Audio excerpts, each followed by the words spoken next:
I'd like to tell you a little bit about my relationship with the African Methodist Episcopal Church. They call them AME. This is the oldest black denomination in America. Founded back before the Civil War, during the time of slavery even. And I had not ever heard about them. I didn't know who they were.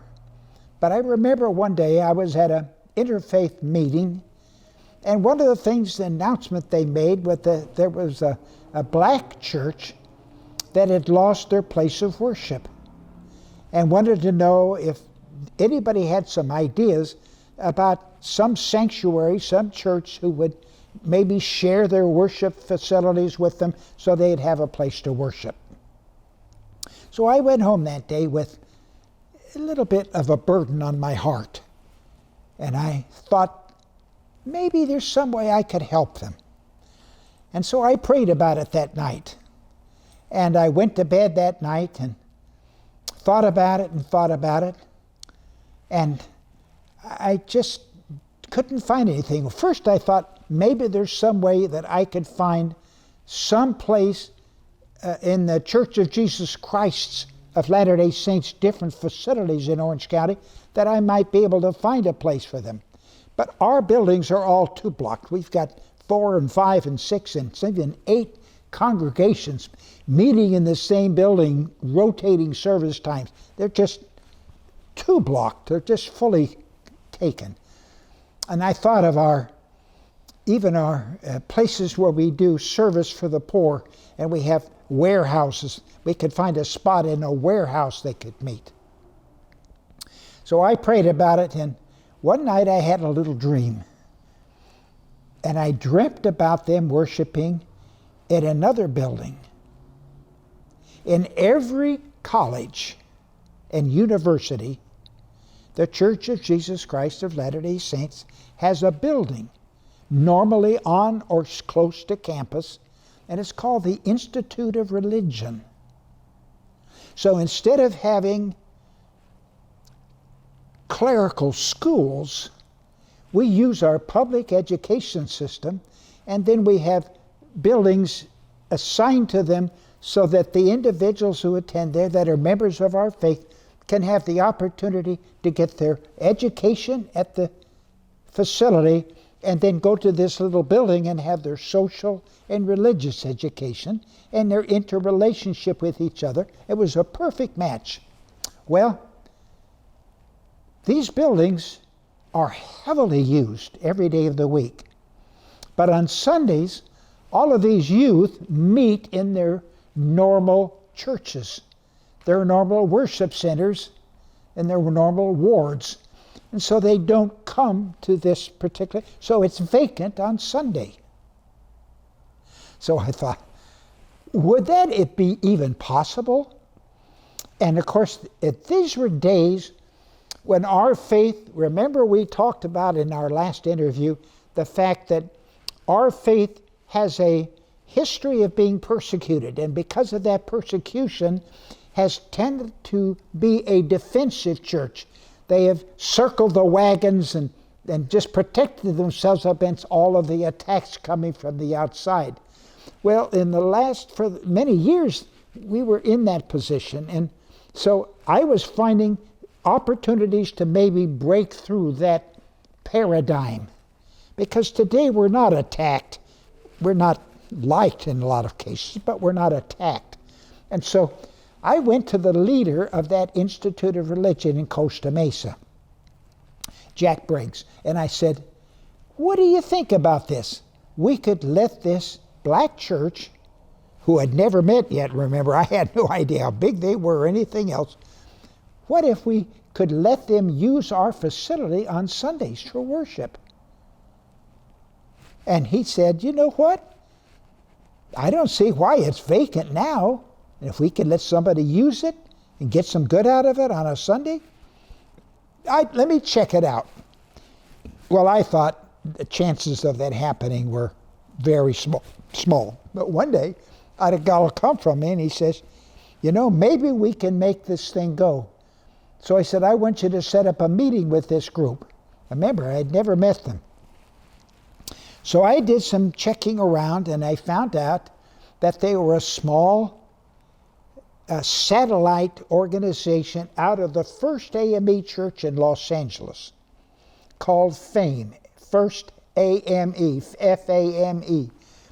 And FAME is the major political religious powerhood in Los Angeles County. In fact, when the Rodney King riots were there, it was at FAME that all of the organization to reconstruct Los Angeles after the riots was set up. And when the black mayor died, they had his funeral there. This is the powerhouse religious organization in Los Angeles.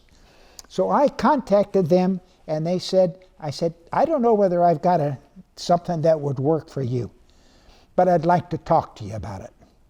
So we set up a meeting, and we had it over at the Costa Mesa Institute building, right on Orange Coast College campus, right off the campus.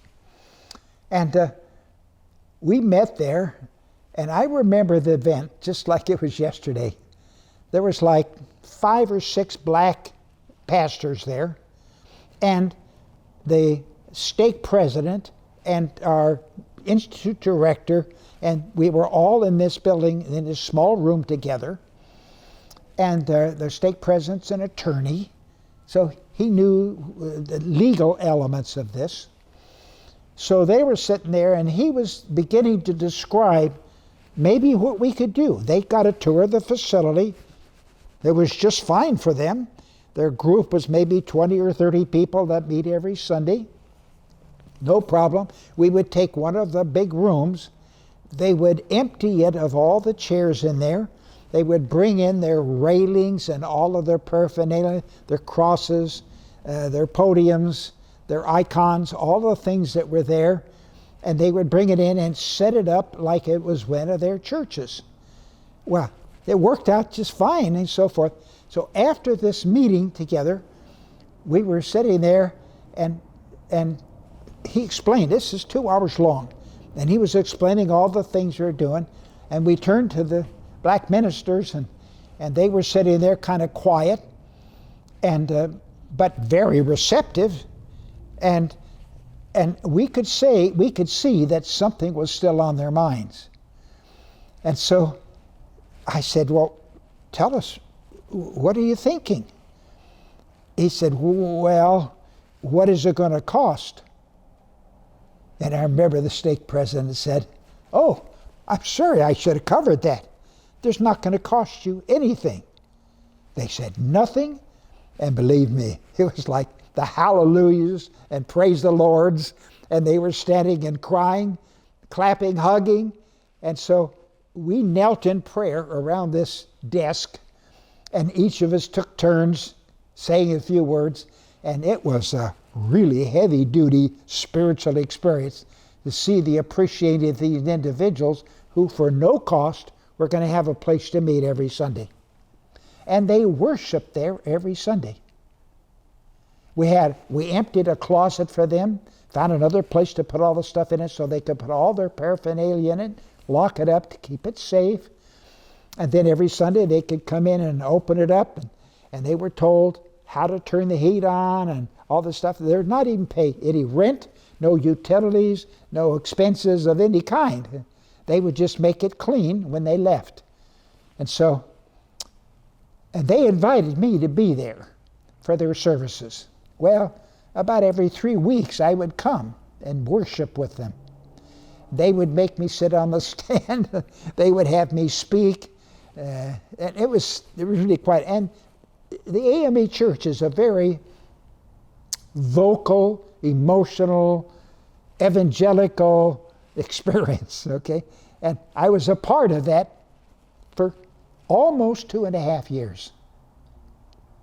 And then I said to them, I thought to myself, they're growing. They maybe had 30 people. Now they got 50 or 60 people crowding in there. But they're not making any plans to go anyplace else. And I thought to myself, maybe I need to give them a little, push. So I talked to them about asked them if I could meet with their leadership next Sunday. So I did. And I said, you know what? You're not growing, and I think the reason you're not growing like you ought to be growing is because they're not requiring anything of your people. They need a challenge, and you need to give it to them. You need to start raising money so you can get your own facility. We're happy to have you here, and it's free, but it's not good for you. No skin off our nose, but it's not good for you. So we're right. We've got to get out there. We've got to go and challenge our people and start raising money to get our own place. And so I said, why don't you come up with some ideas and come back to me?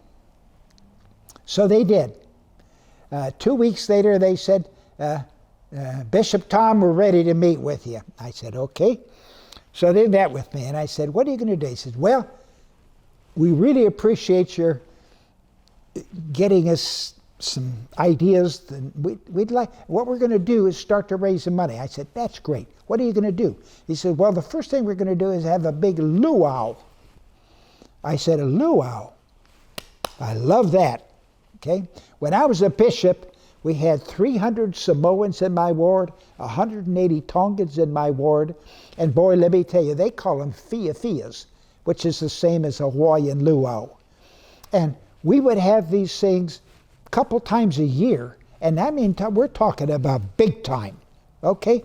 So I knew about luau's, and I loved them. I said, that's wonderful. So tell me what you're going to do with it. He says, well, there's a Hawaiian restaurant on the boulevard that runs through Costa Mesa. And I said, oh yeah, I know the place. They said, they will do it. They will put on this luau for us. I said, wonderful. And what are you going to charge them? And remember, this is 20 years ago. So they said, we're going to charge $35 a piece for them to come to this luau, and then we're going to have them do it. And I guess they would charge $20, $25. So they're not going to make very much. So I said, I like this idea. This is a great start. I'm all for it. I said, let me do some thinking on this. So okay. So I went back right away. Now I told you when I was a bishop, we had all these Samoans and Tongans. Well now, when I was released as a bishop, my Samoans and Tongans, who were my counselors as a bishop, they became bishops of the new Samoan wards and Tongan wards. And so we had these Polynesian wards in the Santa Ana area now. So I went to the people and I said, would you be willing to put on a luau or a fia-fia for a black church as a fundraiser? Oh, they thought that was the most wonderful thing in the world. Did they want to do it? Yes. And they want to do everything. They will do the cooking. They will do the entertainment. They will do the decorations. So I went back to the AME church leadership and I said, let me tell you, we can put this on for you for zero cost. Okay? You have to pay for the food, but they will cook it. They will do everything, but we got to find a venue. So I took them to several LDS churches in the county, and they chose the one on Fairhaven Drive. And it's a big chapel. There's 2 chapels there to house 8 wards in that same building, and a great big gymnasium cultural hall that will hold a lot of people, like a big gym, college gym. And so they decided that's where they'd like to hold it. So I went back to my men's group in my ward, and I told them about this. I said, it's going to be a wonderful thing, and they're going to have this luau, and they're only going to have to pay for the food. And they had given me a check for $1,500 for the food. They wrote me a check, $1,500. I had the check in my hand. So after the meeting with my LDS leaders and in my men's group, we call it a priesthood quorum, one of them came up to me and says, what did they give you for the food? And I said, $1,500. And I showed him the check. And he said, I'll tell you what, I don't want you to say anything to anybody, but I'm going to write a check for $1,500 and I'm going to cover the food.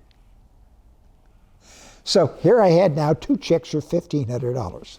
Well, so they organized it. When I mean they organized it, when you walked to that gymnasium, they had all the walls covered with palm fronds and what they call fine woven mats and tapia cloth. It looked like it was right out of Hawaii or Samoa or Tonga, one of the Polynesian islands. Everything was beautiful. They did the dances, all the typical dances, the fire dance, everything that you could name are done by these people who are really professionals doing it. And we had over 200 people in attendance there that night. They had their bishop there, who happened to be the president of the World Council of Churches for that year. He was the speaker. And they raised over $30,000. And at the end of it, I was asked to come up and say some things. And then I got up there and I said, by the way, remember that $1,500 you gave me for the food? And they said, yes. I said, well, here's this check. It was never cashed because one of my people who wants to remain anonymous said he wanted to cover the cost. And let me tell you, the people were crying, they were weeping, and they were really feeling a great spirit. And so ever since then, my relationship with the African Methodist Church has been really close. And today, their church is called Christ Our Redeemer, AME Church. Their facility is in Tustin, or Irvine, on 45 Tesla. It houses more than 1,000 people every Sunday for worship services. It's an iconic leader in the Orange County area, and it's just been a wonderful experience. So it's been fun to be a part of this breakthrough for them in the Orange County area. Walls covered with palm fronds and what they call fine woven mats and tapia cloth. It looked like it was right out of Hawaii or Samoa or Tonga, one of the Polynesian islands. Everything was beautiful. They did the dances, all the typical dances, the fire dance, everything that you could name are done by these people who are really professionals doing it. And we had over 200 people in attendance there that night. They had their bishop there, who happened to be the president of the World Council of Churches for that year. He was the speaker. And they raised over $30,000. And at the end of it, I was asked to come up and say some things. And then I got up there and I said, by the way, remember that $1,500 you gave me for the food? And they said, yes. I said, well, here's this check. It was never cashed because one of my people who wants to remain anonymous said he wanted to cover the cost. And let me tell you, the people were crying, they were weeping, and they were really feeling a great spirit.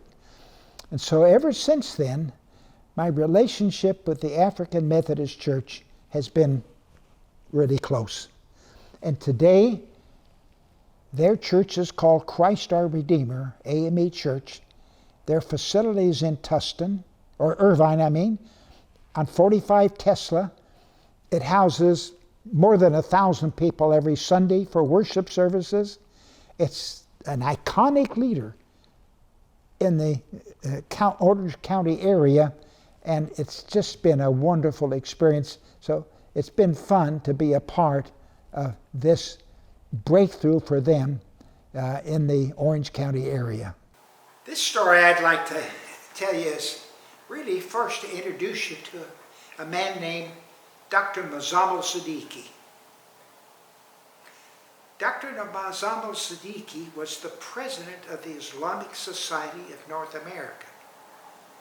That means he was the leader of all the Muslims from the North Pole to South America. So he was a very prominent Muslim cleric. He at that time was the imam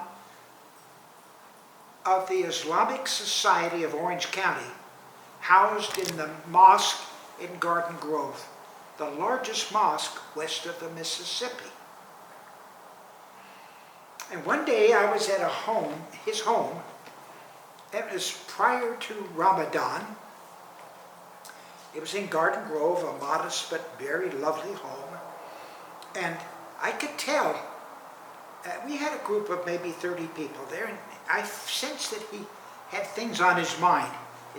He wasn't, I don't know, just didn't seem to be up. And I said, there's something bothering you, isn't there? And he said, how could you tell? And I said, I don't know, I just sensed it. He said, would you like to talk about it? And he said, you know what? Yeah, let's take a walk. So we actually left his group and we walked down the sidewalk in Garden Grove. And he told me this story. Ramadan is coming up, and he needed to find a place for the Muslim community of Orange County to meet at a single place for one of their events. I said, oh, no problem. He said, well, there is a problem. I said, well, what about the fairgrounds? Oh, we tried that, and they're booked. I said, okay, what about Angel Stadium? They're booked. I said, what about the Anaheim Convention Center? They're booked. I said, something doesn't sound right to me. He says, well, we've just been turned down every place. So I said, could it be Islamophobia? Because just recently, 40 Marines had been killed by Islamic terrorists in Lebanon. And so there was a lot of tension. So I said, are you sure? And he says, yeah, there's nothing available that I could find. So I said, let me check it out. So that night I went home, and there was, again, one of these things that I used the frame heavy on my heart. It just sort of said, is there something you can do about it? So I prayed about it that night. And I slept restlessly. And about 3 o'clock in the morning I got up, and at that time we had a home in Spyglass Hill that had a view, a 180-degree view of all of Orange County looking towards the mountains, not towards the coast, but towards the mountains. So I got up, and it was like 3 o'clock in the morning, and I told my wife, I just can't sleep. I'm thinking about this problem that Dr. Siddiqui told me about. And so I looked down at the county, and I saw the lights of these blimp hangars in Tustin. These iconic blimp hangars built prior to World War II. And I said, is it possible that one of those blimp hangars could be used as the setting for this great meeting? And I said, no, it'll never happen. The Marines are not going to let 6,000 Muslims on their base at this particular time with all these tensions. And so I put it out of my mind, and yet it came back again. And the next morning, I told my wife, I said, honey, I'm going to call the Marine Corps Air Station.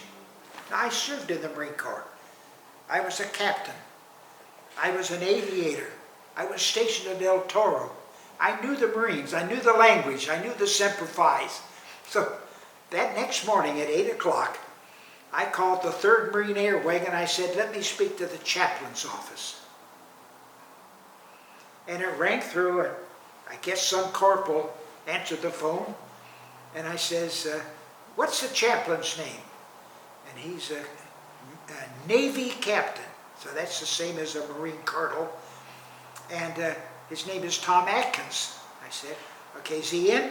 He said, no, sir, he's not in yet. I said, well, would you have him call me when he comes in, please?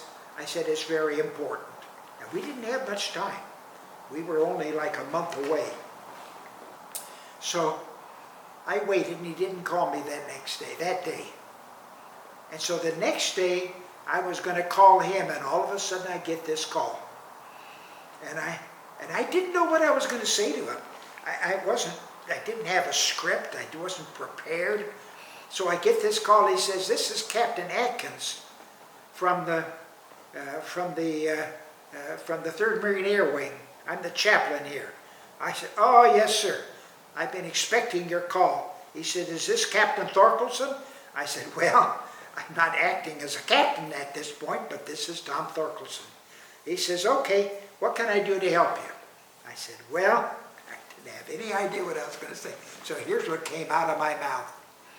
I said, Chaplain, the greatest public relations opportunity that you've ever known has fallen into your hands. And I laughed. And he laughed too, and he says, okay, what are you selling? And I said, well, I'm not selling anything, but let me tell you this story. And so I told him that I was talking with Dr. Siddiqui. He didn't have a place to meet. And so they need a place for a whole bunch of Muslims to come and have prayers for Ramadan. Oh, he said. I said, yeah. He said, how many?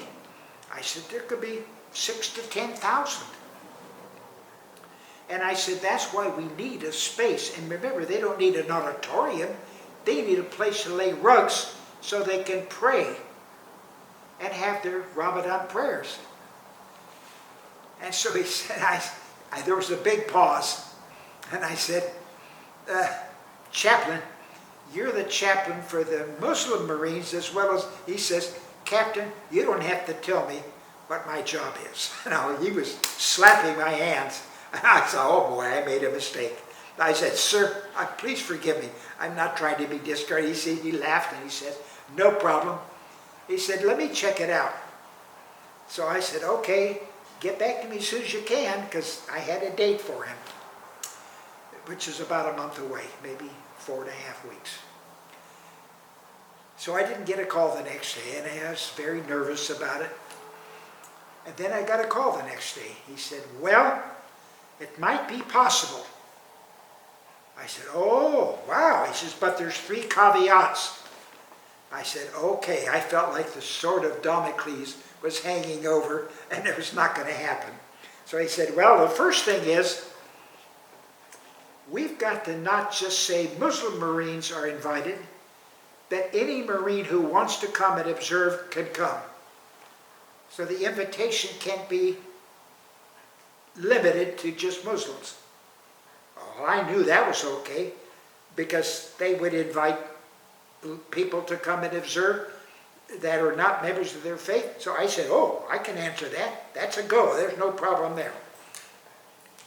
And so he had another thing that I could give okay to. Then finally he said, but here's the last one. The Marine want to know that they want the invitation to be extended to every Marine general on the West Coast. And I said, that's it? He said, that's it. I said, I can give a go to all 3 of those. So he said, all right, I'll tell you what, we don't have much time. So I want you to gather Muslim leaders together, and we will meet at the Tustin Air Facility, where those hangars exist. And we're going to have the police chief, the mayor of Tustin, the fire chief, and a bunch of leaders there, and we're going to talk about whether we can make this thing fly. Well, to make it a long story short, we did make it. They had to haul in 200 porta potties. And had they have held this, one of the things we thought of doing is holding it in Miles Square Park. But it was an open park. And this was the time of El Nino, when there were a lot of rains coming. And so we needed to try to have it in a covered facility.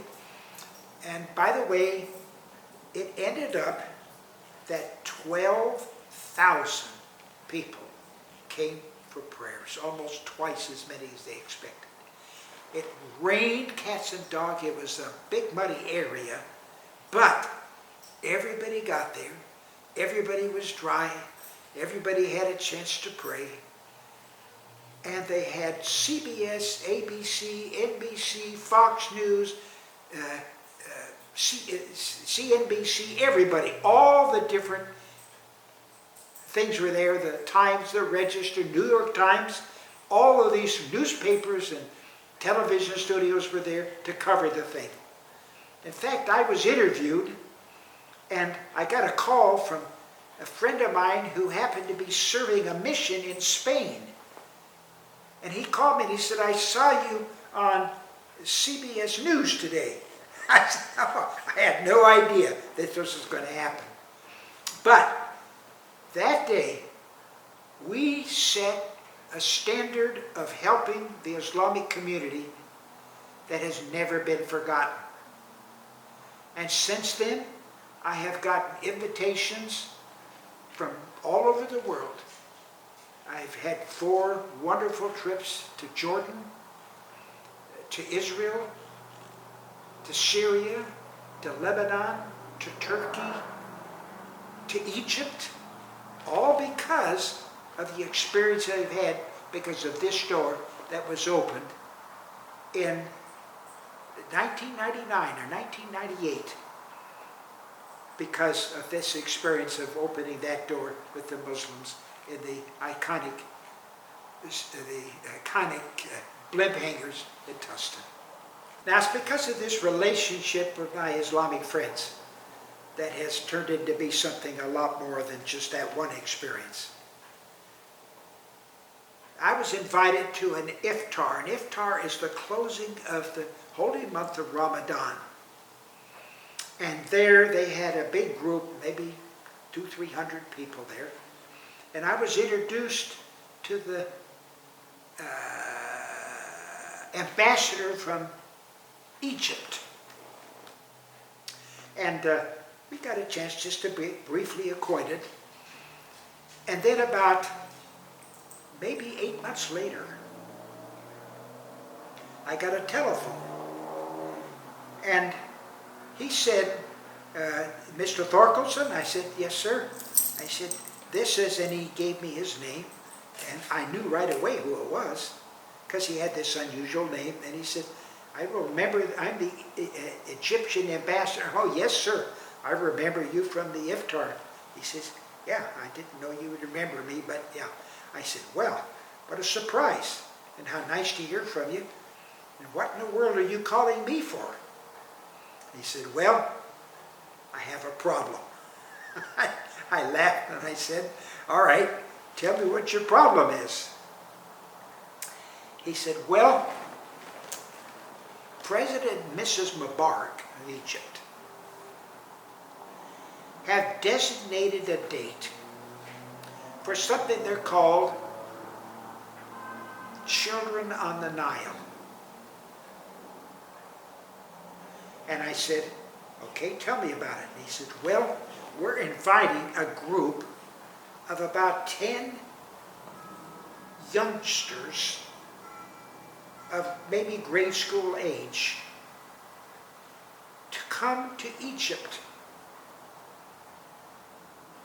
and be a part of a relationship building thing from all of the countries of the world, and have pen pals, and just it's the thing to build a good feeling between faith and between countries. I said, gee, that sounds wonderful. And he says, but, and I said, well, there has to be a but, otherwise you wouldn't be calling it. He says, yeah. He said, the person who has set this up for the United States, somehow the ball got dropped.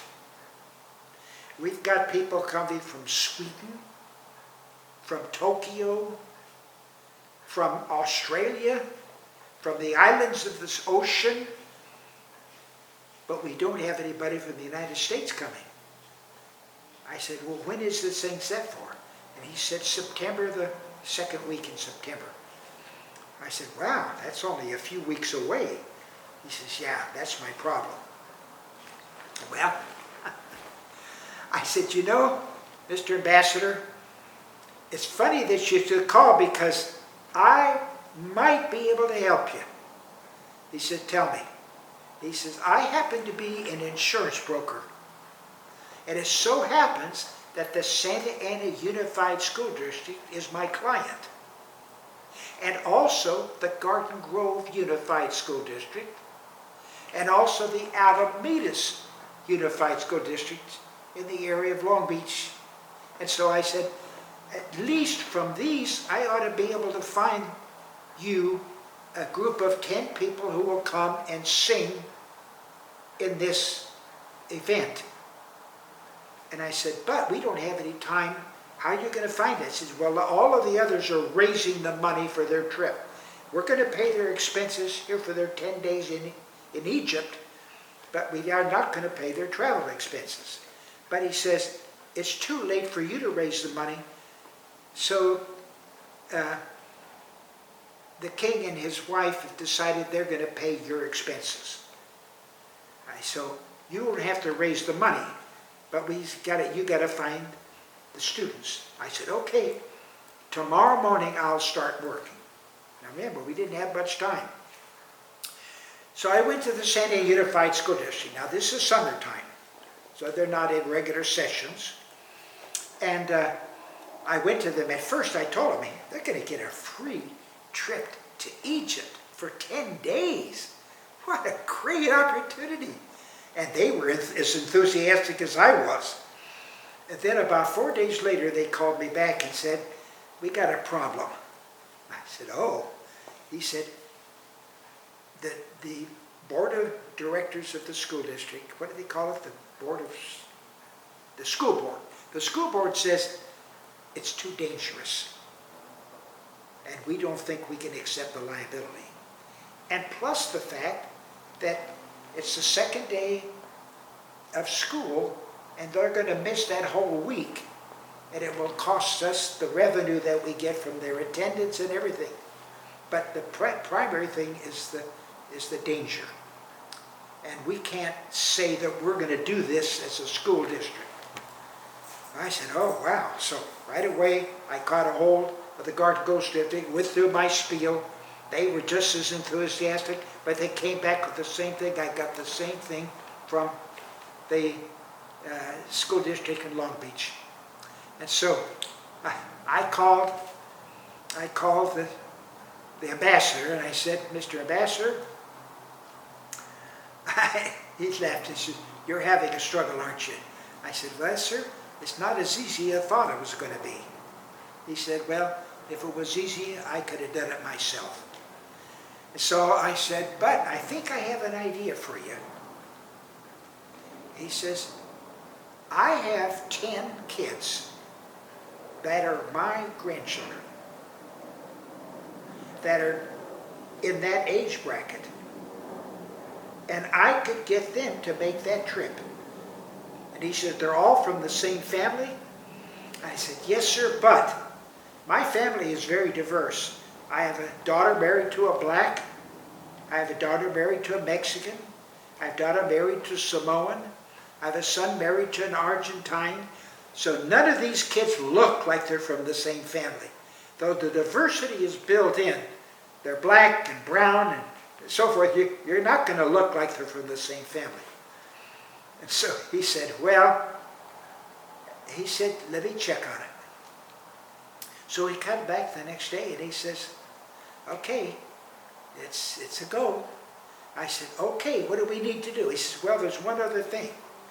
And I said, okay, what's that? He said, well, each of the 2 kids has to have a chaperone. So we've got 10 kids, we've got to find 5 adults to go with them. I said, holy moly. So I said, okay. I called 4 of my daughters that had their kids going. and got them to agree to go, and I went. So the 5 adults and the 10 kids with pre-trip to Egypt went. And we decided we would sing 2 songs in our little repertoire. We would sing It's a Small, Small World from Disney. It's a small, small world, dee-dee-da-da-da, you know the song. And then we would sing another song that we sing in our, when we kids grown up, and I am a child of God. But we learned it in Arabic. I had it translated into Arabic, and the kids learned it to sing in Arabic.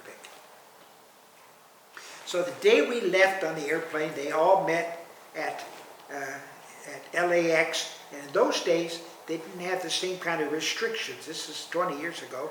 They didn't have the same kind of restrictions, so we sort of met at the gate, all right? And there was like 250 people from Egypt, the Egyptians, who were there to greet us. And my kids sang, It's a Small, Small World, and I am a child of God, in Arabic, to this group, and they were just elated. We got on the airplane, and during the flight, we sang it on the airplane. We stopped in Amsterdam for a layover, that lasted by 4 hours, and the kids sang it in Amsterdam. We got to Egypt, and we sang it on Egyptian national television. My kids, my grandchildren, singing on Egyptian national television. And we had the chance to spend 10 days in Egypt, all expenses paid.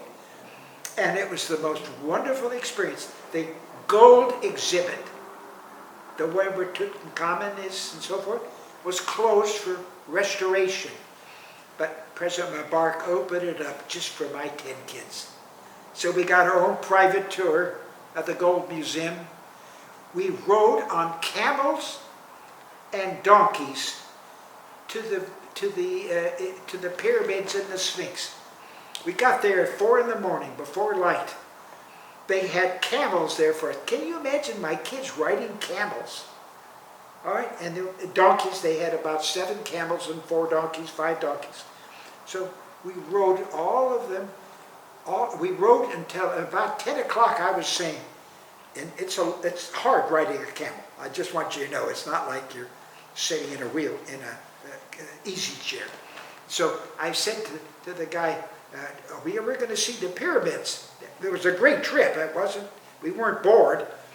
But he said, oh, Effendi, he said, you'll see the pyramids. And pretty soon, about half an hour later, I saw the first little show up, and then the second one, and then pretty soon we were overlooking the pyramids, came down in, circled the Sphinx. We spent the whole day on those camels visiting the pyramids. We had experiences like this. We took trips down the Nile, and we had some wonderful, wonderful opportunities in Egypt, just because of my experience with the Islamic community. The next person I'm going to introduce you to is also the result of my work in the Islamic community. He's a man named Sagir Aslam. Sagir is a wonderful man, and I've come to love his wife so dearly. They're kind of like a part of my family now. Sagir is an individual man. He was interesting man. He was born in Pakistan, came to America not speaking the language, and became interested in fabrics. And he became an importer for fabrics for Bullocks and other organizations some years ago, and became very wealthy from doing this. And then he began to give his money back to Pakistan in so many ways. And we became close friends. And he told me about his things that were happening in Pakistan. And one day he called me and he said he would like to introduce me to the Prime Minister of Pakistan, who would like to have me speak at a peace conference in Islamabad. I said, well, that sounds interesting. So I said, let me do so. So the Prime Minister had his ambassador call me, and he and I talked. And so then I got a call from the ambassador and said, we've got you scheduled to speak. You're going to speak on a Saturday. So we're going to fly you in on Friday. You're going to speak on Saturday and then fly home on Sunday. And I said, Mr. Ambassador, please don't be offended. But if I'm going to fly 22 hours and then speak and fly 22 hours coming home and never having the experience of meeting anybody in Pakistan, of seeing the country, of being a part of the fabric of the people, this is not very attractive to me. If you insist, I'll do it your way. But I would really like to have that opportunity. So he smiled on the phone and said, okay, let me check it out. So then we ended up, to make this long story short, having 2 weeks that we could spend in Pakistan. We landed on the coast. The city escapes me. But we landed on the coast and spent 4 days in that city. And it's amazing how beautiful it was in Pakistan. In fact, it was interesting because I'd met a man named Mahbub Akbar at the Islamic Society in South Orange County. And I told him, Mahbub, I'm going to be going to this city. He says, that's my city. That's where I come from. That's where my home is. He says, if you're going there, I want you to stay in my home with my family. So we ended up for 4 days in his home and had the most wonderful experience. In fact, that Sunday, we had already arranged that I was going to attend LDS services and why can't I think of this city's name? I'll think of it in a second. On the coast. Anyway, we were going to go to an LDS service there, and then worship with them. And so he said, and I've made so I met with his family, and his family came to me and said, and we've arranged for you to go to church on Sunday, to Christian services. So I looked at my wife, and Sheila and I had just been married less than a year at that time. And Sheila said, oh, well, okay. And I said, where's this church? She said, well, it's a Catholic church. You're going to a mass and downtown. So Sheila and I said, you know what? We're going to go to that mass instead of our own worship service because they were so kind to set this up, and it would be discourteous of us to say no. And we had a wonderful time. And we spent that 4 days. It was a great trip. Then we left. We were supposed to speak, remember, in Islamabad 2 weeks later at this peace conference. So we had our talk all written out.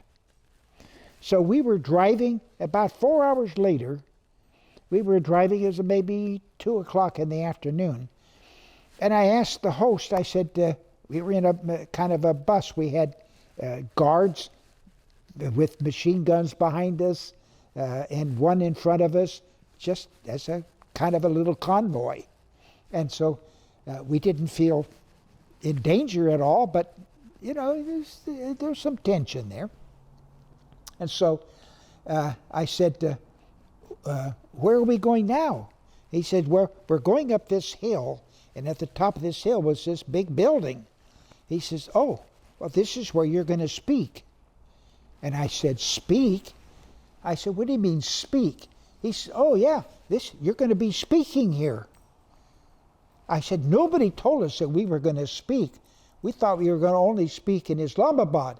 Oh no, we've got talks for you to give all over the country. I said, but we had our talk already set up for Islamabad, so we gave that same talk in all the other places we were. Now this happened to be a hospital sitting on the top of this hill, and it was a beautiful setting, and there was like 300 people in attendance, and they had them separated, men on one side and women on the other side, and we were in there, and it was an interesting thing because they put Sheila in the back, and she was isolated from me. And so she was a little nervous, but I was up in front, and so I was addressing these people. And I gave my address, I gave my message, and everybody seemed to be very receptive. And then they had a question and answer thing at the end. And so I got some nice questions and I answered them. Now people spoke English, but most of them spoke Urdu, which is the national language, but English, because of their relationship with India, had been a language that they also understood, most of them. So one of these guys finally stood up and he started to talk, but he wasn't speaking in English, he was speaking in Urdu. So I didn't know what he was saying, but he was sort of exercised, and I didn't know what was going on, but he was not happy.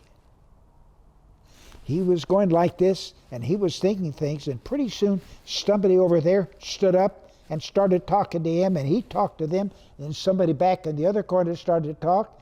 And so there were people shouting at him, and he at them.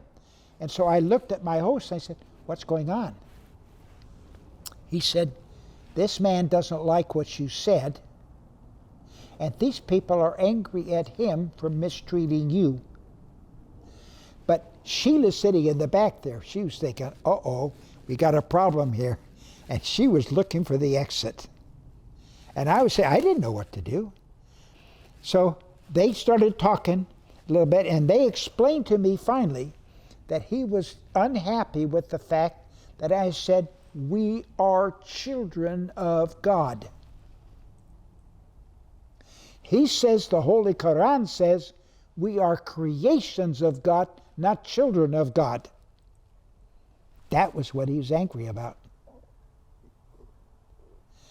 So I stood up, and here they were fighting with each other in the audience, and it was getting a lot of friction, a lot of tension. And so I just held up my hands like this. I listened to what's going on here. I say we're children of God. The Holy Quran, you say, teaches we're creations of God. And you want to have war over this? The whole reason we're out here today is trying to build relationships. Yes, there might be differences in the way we might state things. But God is God, whether He is Allah or God. We are His children, whether creations or children. But we should not have to fight over this. And so, pretty soon, everybody was hugging, they were crying, the emotions were very high. People were slapping me on the back. And I didn't know what I'd done, except all of a sudden people sort of said, I got the message. We ought not to look at those little differences and make them so that we think you're going a bad person because you said it a little differently than I said it. And so anyway, to make the long story short, this turned out to be one of the most memorable experiences of our entire trip. We traveled, and by the name of that city is Karachi on the coast. And then we traveled from there to Lahore, and Lahore is right next door to India. And so Sheila and I stopped at Lahore and took 2 days, and we crossed by just a short little airplane ride into New Delhi, where I stayed at the Sikh compound where I had spent weeks a couple of years before that working with the Sikhs. And there I took her to see the Taj Mahal, which she had never seen. Then we came back to New Delhi, flew back into Lahore, and from there we went on ultimately to Islamabad, where we gave our talk. But while we were in the airport in New Delhi, there was no planes going back to Pakistan. Somehow some things had gotten canceled. And so we were really worried because, hey, they had gone to a lot of trouble to set up our itinerary. And we had gone over there, departing from that itinerary.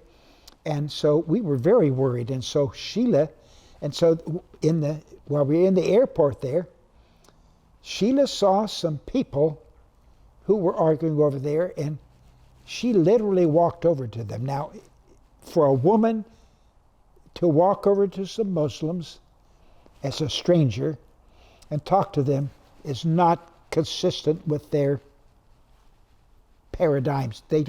That's not their custom. And yet, all of a sudden, I saw them warming up to her. They were animated in their discussions with her. They couldn't find an airplane. They couldn't find one of them was a member of parliament, and he couldn't get transportation back. Sheila was able to make arrangements for them to get back, and we went with them. And they just thought Sheila was the cat's meow. They just loved Sheila. In fact, when we spoke in Islamabad at the peace conference, 5 of these people who had met her there, including the member of parliament, showed up there, and they brought her this beautiful picture.